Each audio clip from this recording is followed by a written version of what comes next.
Donc l'air arrive par ici avec l'humidité.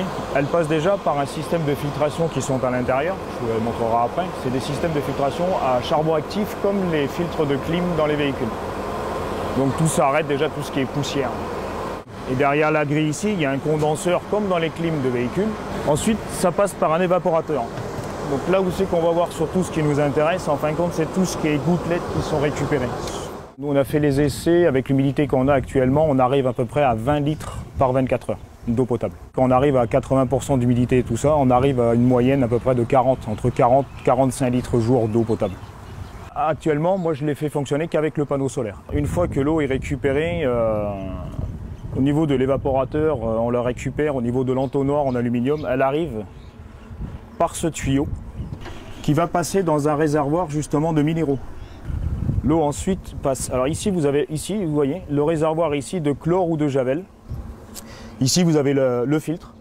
En fin de compte qui filtre l'eau juste avant d'aller dans le réservoir qu'on voit derrière avant la consommation. Une fois qu'on a branché, on la branche, une heure après on a de l'eau. Et une fois qu'elle arrive ici à 3 bar 5 à 3 litres et demi dans le réservoir, elle s'arrête automatiquement. On tire de l'eau, elle se remet en route automatiquement. Cette machine ne fait pas que faire de l'eau potable. Il y a moyen aussi de récupérer l'électricité qu'on récupère avec les panneaux solaires en surplus de la consommation de la machine. Elle est équipée d'un convertisseur qui, en fin de compte, convertit les panneaux solaires en 220 volts. On peut la brancher sur un véhicule en 24 volts. Le véhicule va être rechargé par son alternateur et les batteries alimentent la machine. Et on peut tourner comme ça en 24 heures 24. On peut alimenter les appareils de la maison comme des clims, frigo, télévision, on peut être complètement autonome. Il y a un modèle Wi-Fi qui est installé sur la machine qui, en fin de compte, pour pouvoir surveiller, on peut regarder dessus la consommation, la production d'eau à distance, par Wi-Fi.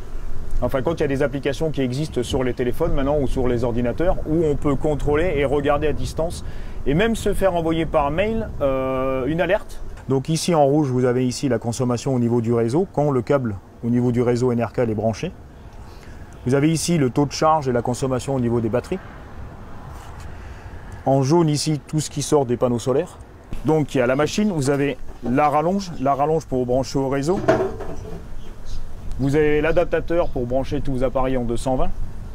Les 8 panneaux solaires. Bon, l'armature, c'est moi qui l'ai faite, ça peut être fait aussi avec. Et la machine est vendue donc à un prix ici de 2,5 millions. Nous avons eu un partenariat avec la Société Générale qui peut accorder un prêt aux personnes, un prêt sur 5 ans pour rentabiliser l'appareil. Au bout de 5 ans, la machine est rentabilisée, ça revient à peu près à 30-35 000 francs par mois. Mais avec cette machine plus les panneaux solaires, vous pouvez être autonome autant en électricité qu'en eau. Par contre, la machine était fabriquée pour une longévité minimum déjà de 20 ans. Alors, cette machine a été tropicalisée, comme on appelle un peu ici, c'est-à-dire que toute cette machine, elle est faite qu'en aluminium, en inox. Et en plus, elle sort fraîche.